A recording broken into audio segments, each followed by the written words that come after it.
Assalamualaikum everyone. In today's video, we are going to discuss another important chapter of our renal system. तो हमारा renal system चल रहा था और उसमें हम लोगों ने किडनी और इसके अलावा नेफ्रॉन और जस्टमिनरी अपरेटस को हमने डिस्कस कर चुके हैं। आज के इस लेक्चर में हम renal सर्कुलेशन को डिस्कस करेंगे और ये चैप्टर हमारी जेपी की बुक से लिया गया है।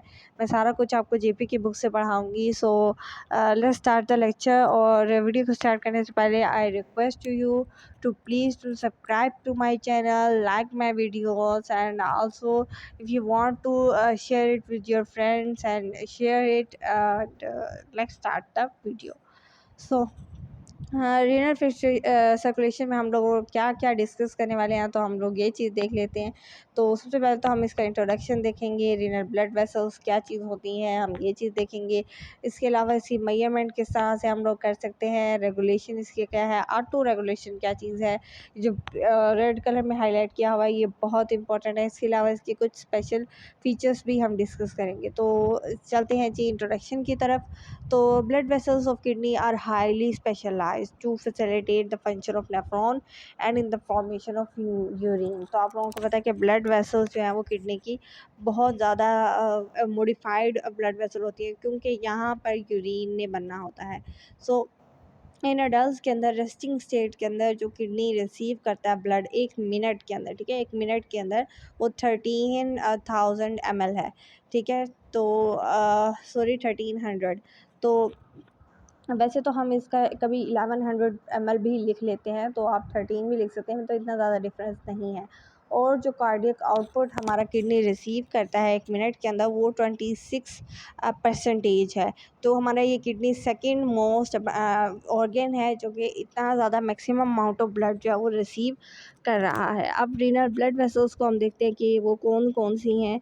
तो सबसे पहले जो है वो रीनल आर्टरी की बारी आती है, और रीनल आर्टरी एब्डोमिनल एओर्टा से डिवाइड होके आती है, हमारे किडनी के अंदर एंटर होती है, और हिलस जो है वो एक डिप्रेशन है वहाँ से ये एंटर होती है while passing the renal sinus. और यहाँ आगे आके इसने और ज़्यादा डिवाइड होना है सेगमेंटल आर्टरी में। सेगमेंटल आर्टरी फर्दर डिवाइड होती हैं इंटरलोबर आर्टरीज़ के अंदर, और फिर इंटरलोबर आर्टरीज़ आगे डिवाइड होंगी जब ये पास होती हैं मेडुलरी पायरामिड से, ठीक है। तो यहाँ पर आप इसकी डायग्राम देख सकते हो। इस डायग्राम से आपको सारा कुछ समझ में आ जाएगा कि सबसे पहले रीनल आर्टरी जा रही है, और रीनल आर्टरी ने आगे जाते ही किस में डिवाइड हुई है, वो सेगमेंटल आर्टरी में डिवाइड हुई है। मैं आपको इसमें कलर करके भी दिखा देती हूँ कि यहाँ पर आप देख सकते हो कि ये वाला, ये जो सारे हैं ये हमारे रीनल पायरामिड के अंदर सेगमेंटल आर्टरीज़ हैं।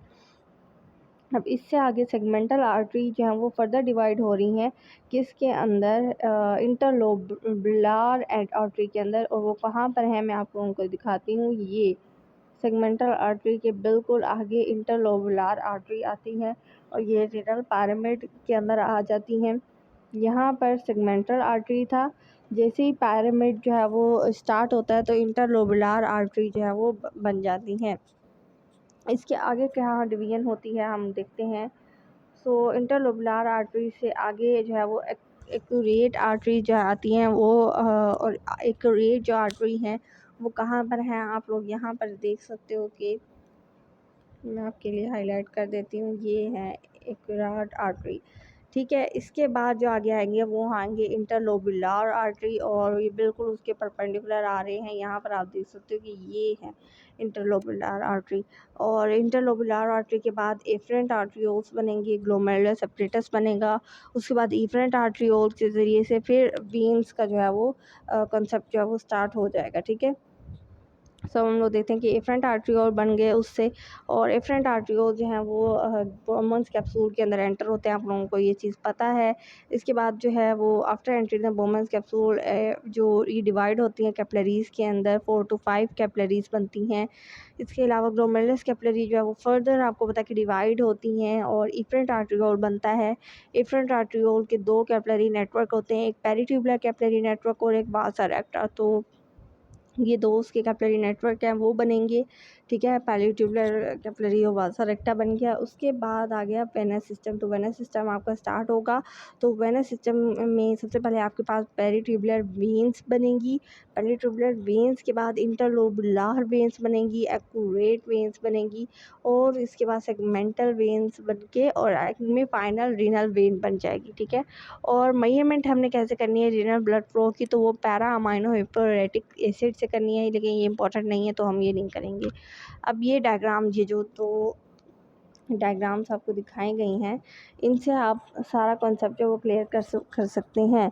सो यहाँ पर आप देखो कि एब्डोमिनल आयोटा है, वो सबसे पहले डिवाइड हो रहा है रीनल आर्टरी के अंदर, फिर सेगमेंटल आर्टरी बन रही है, interlobular artery, accurate artery, interlobular artery, efferent arteriole, फिर ग्लोमेरुलस कैपिलरी बन रहा है। यहाँ पर हम नेफ्रॉन के अंदर एंटर हो चुके हैं, ठीक है। फिर एफरेंट आर्टरियोल से फिर पेरी ट्यूबुलर और वासा रेक्टा बन रहा है हमारे पास। उसके बाद पेरी ट्यूब्यूल की वेन बन रही है। अब ये वेन्स जो है वो सारी हमारे पास बनना शुरू हो गई हैं। एंड में रीनल वेन बनेगी और फिर renal vein inferior vena cava से जाएगा हमारे किसके अंदर, हमारे हार्ट के अंदर, ठीक है। सो सब हम लोग देखते हैं कि आगे हमारे लिए क्या है कि इसकी रेगुलेशन क्या है। तो आप लोगों को पता है कि रीनल ब्लड फ्लो जो है वो ऑटो रेगुलेशन शो करता है, मतलब खुद ब खुद ही ये रेगुलेट होता है। जैसे अगर for example renal blood flow low है तो किडनी के अंदर ये खुद पावर है कि वो अपना ये ब्लड फ्लो जो है वो रेगुलेट कर सकती है, दोबारा से इंक्रीज करवा सकती है। और अगर ब्लड फ्लो जो है वो इंक्रीज है तो किडनी ये काम कर सकता है। अब अभी ना कुछ ऑर्गन्स हैं जो ऑटो रेगुलेशन का प्रोसेस शो करते हैं, और बिल्कुल मेन जो ऑर्गन्स हैं वो शो करते हैं। जैसे किडनी शो कर रहा है, अब हमारा ब्रेन शो कर सकता है, हमारा हार्ट शो कर सकता है। सो ये जो मेन पार्ट्स हैं हमारी बॉडी की ये शो कर सकते हैं, बाकी शो नहीं कर सकते। हर ऑर्गन ऑटो रेगुलेशन नहीं करता है, ठीक है। अच्छा, ये भी डायग्राम आपको दिखाई हुई है, इंटरलोबुलर आर्टरी किस तरह एफरेंट आर्टरियोल बन रहा है, फिर उससे एफरेंट आर्टरियोल, और फिर एफरेंट आर्टरियोल के आगे वेसा रेक्टा, पेरी ट्यूबुलर कैपिलरीज बन रही हैं, और फिर वेन्स जो हैं वो बनना स्टार्ट हुई हैं, ठीक है। सो अब ऑटो रेगुलेशन का आप लोग देख लें कि ऑटो रेगुलेशन जो है ये एक इंट्रिंसिक एबिलिटी है किसी भी ऑर्गन्स की कि वो अपना ब्लड फ्लो खुद रेगुलेट कर सकते हैं, ठीक है। और ये हर ऑर्गन के अंदर नहीं होता, ये सिर्फ जो कैपेबिलिटी है ये ब्रेन के लिए है, ये हार्ट के लिए और ये किडनी के लिए। तो ये तीन इंपॉर्टेंट बॉडी के ऑर्गन्स हैं और तीनों इंपॉर्टेंट बॉडी के ऑर्गन्स अपनी ऑटो रेगुलेशन खुद कर सकते हैं, ठीक है। अब रीनल ऑटो रेगुलेशन क्या, पहले हमने डिफाइन किया कि ऑटो रेगुलेशन क्या चीज़ है और कौन कौन से ऑर्गन्स इसे कर सकते हैं। फिर हम रीनल रेगुलेशन पे आ जाते हैं कि ये किस तरह से करता है, ये मेंटेन करता है GFR को, ग्लोमेरुलस फिल्ट्रेट रेट को मेंटेन करता है। तो blood flow to kidney remains normal even when the mean arterial blood pressure is very widely between the 60 to 180. This have to maintain the GFR. तो वो कहता है कि नॉर्मली तौर पे जो ब्लड फ्लो जाता है किडनी के पास वो नॉर्मल ही जाता है। मतलब अगर किसी का ब्लड प्रेशर ज़्यादा भी है तो उसको किडनी को जो ब्लड जा रहा होगा वो नॉर्मल ही जा रहा होगा। सो ये GFR को मेंटेन करते हैं। अब दो मैकेनिज्म है रीनल के ऑटो रेगुलेशन के, एक है मायोजेनिक रिस्पॉन्स और दूसरा है ट्यूबुलोग्लोमेरुलस फीडबैक। तो यहाँ पर हम मायोजेनिक फीडबैक को देखते हैं, रिस्पॉन्स वो क्या है। तो मायोजेनिक रिस्पॉन्स ये है कि जब ब्लड फ्लो किडनी में इंक्रीज़ होता है, ठीक है। अब क्योंकि हमने पढ़ा कि पीछे से ब्लड प्रेशर ज़्यादा आया है और ब्लड फ्लो अब ज़्यादा हो चुका है, तो अब किडनी क्या करेगी, जो किडनी के इलास्टिक वॉल होगी एफरेंट आर्टरियोल की वो स्ट्रेच हो जाएगी, क्योंकि देखें प्रेशर बढ़ गया है तो प्रेशर पड़ेगा आर्टरीज़ की वॉल के ऊपर, वो स्ट्रेच आउट हो जाएंगी। उसके स्ट्रेच हो जाने की वजह से जो कैल्शियम का इनफ्लक्स होगा, जब कैल्शियम का इन्फ्लक्स होता है तो आपको पता है कि तब मसल्स जो है वो कॉन्ट्रैक्ट करते हैं। कैल्शियम एक मेजर आयन है जो कि मसल्स को कॉन्ट्रैक्ट करवाने में रोल प्ले करता है। तो वहाँ पर मसल्स की कॉन्ट्रैक्शन हो जाएगी, मसल्स कॉन्ट्रैक्ट करते हैं तो आपको पता है, क्योंकि देखिए ना कि जो उसका नैरो ल्यूमन होगा वो और ज़्यादा नैरो हो जाएगा कॉन्स्ट्रिक्शन की वजह से, जिसकी वजह से ब्लड फ्लो डिक्रीज़ हो जाएगा। तो इस तरह से देखें इसने खुद ब खुद ही अपने ब्लड फ्लो को रेगुलेट कर लिया है। अब ट्यूबुलोग्लोमेरुलर फीडबैक की अगर हम बात करते हैं तो ये एक ऐसा फीडबैक है जिसमें मैकुलर डेंसा जो है वो एक इम्पॉर्टेंट जो है वो रोल प्ले करता है इसको रेगुलेट करने में, और वो 52 चैप्टर में है तो हम वहाँ पर जाके उसको देखते हैं कि कैसा है वो। और इस चैप्टर में जो है वो उन्होंने इसको नहीं दिया हुआ है। अच्छा, कुछ पहले ये हम लोग देख लेते हैं, फिर हम 52 चैप्टर पे जाके उसको देखेंगे, ठीक है। तो कुछ स्पेशल फीचर्स हैं रीनल सर्कुलेशन की। ये स्पेशल फीचर्स जो है ये आपने पेपर में लिखना नहीं है, ये बस जस्ट आपके कॉन्सेप्ट के लिए कि आपको पता हो कि ये चीज़ हो रही है, ठीक है। मतलब समझ लें कि ये आपके वाइवा के लिए ज़रूरी है। तो रीनल जो आर्टरीज़ हैं वो ओरेटर से आ रही हैं और वहाँ से हाई ब्लड प्रेशर जो है वो आ रहा होता है। किडनी को ब्लड कितना रिसीव हो रहा है वो आपको बताया गया कि 26% जो है कार्डियक आउटपुट है और 1300 ml जो है वो ब्लड पर मिनट जाता है।